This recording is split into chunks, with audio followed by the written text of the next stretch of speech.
Al-ansar la yuhibbuhum illa mu'minun, ansari hawapendi wao isipokuwa mu'min. Wala yubghiduhum illa munafiqun, na wala hawachukii wao isipokuwa ni mnafiki. Maneno ya wazi haya. Faman ahabbahu Allah, na yeyote ambaye atawapenda wao atampenda yeye Allah, atawapenda ansar.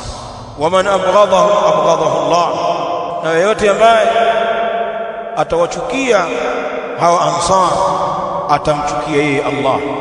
Kwa hivyo tunalitambua jambo hili kwamba masahaba wa Mtume sallallahu alaihi wa alihi wasallam, wakiwemo hawa tunaowazungumza al-ansar, wana daraja kubwa katika imani, bali mapenzi yetu kwao ni kipimo cha imani. Imani zetu zitasihi tukiwapenda na kuwaenzi, lakini imani zetu zitaporomoka pengine tukafikia kiwango cha wanafiki kwa sababu ya kuwachukia na kuwabeza al-ansar, na hao ni sehemu ya masahaba wa Mtume sallallahu alaihi wa alihi wasallam. Kwa hivyo tuwe makini na makundi yanayojinasibu na Uislamu.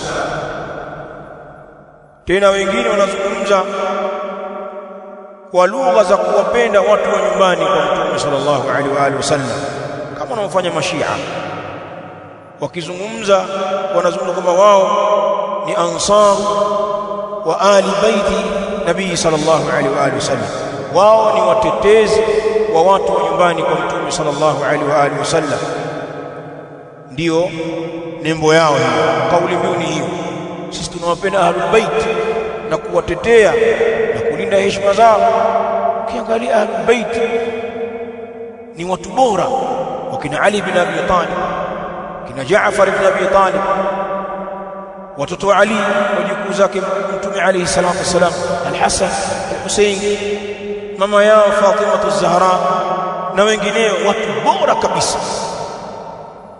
Wao wanadai kwamba ndio wanawapenda hao na kuwatetea.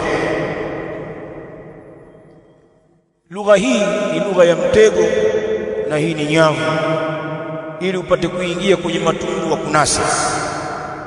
Ingia sasa kwenye vitabu vyao, kwenye maandishi ya maulama wao, kaa katika hauzati zao, usikilize darasa zao wakiwazungumza baadhi ya masahaba wa Mtume sallallahu alaihi wa alihi wasallam, bali wake za Mtume kama Aisha.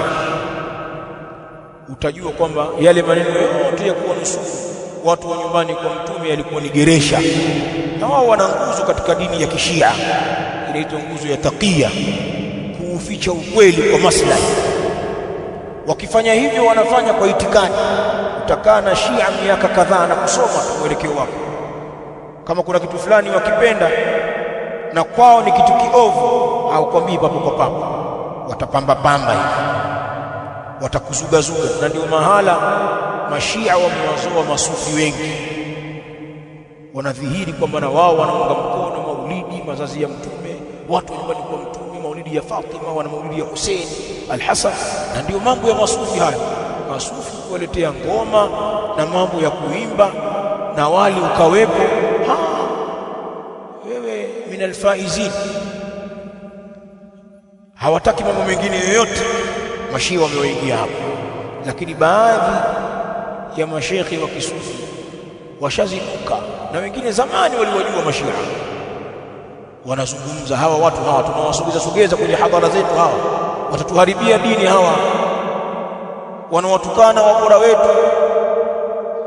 Maana mtu mwovu hawezi kujificha wakati wote, hii dini inalindwa na Allah.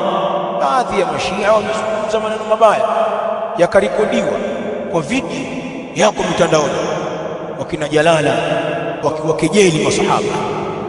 Kiongozi wa Kishia anazungumza wazi kejeli kwa masahaba wa Mtume sallallahu alaihi wa alihi wasallam. Klipu yake ile imezagaa sasa, akizungumza alipofariki Mtume sallallahu alaihi wa alihi wasallam, pana watu hawakuonekana kwenye kumwandaa Mtume pale. Hawa kina Abu Bakar na kina Umar walikuwa wapi hawa? Anazungumza kama Mtume kafa, wakina Ali wanalia, wana uchungu, wanamuandaa mtume wao na ndugu yao. Wakina Abubakari wako huko wanagombania madaraka. Kadhihirika mpaka wale walikuwa wakipewa bahasha katika zile markazi za kisufu, na huyu kumbe sio. Baadhi ya mashaikh wa kisufu wamezungumza kwa uchungu kwamba hawa watu wataki hata misaada yao kwa maulidi yetu, hapana bwana. Mmoja akasema afadhali mawahabi, wale ni masuni wenzetu, afadhali na wale. Tukaambiwa sisi tuna nafuu.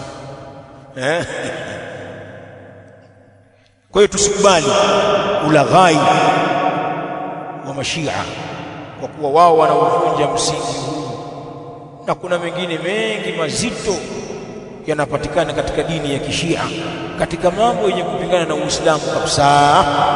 Tumefahamiana?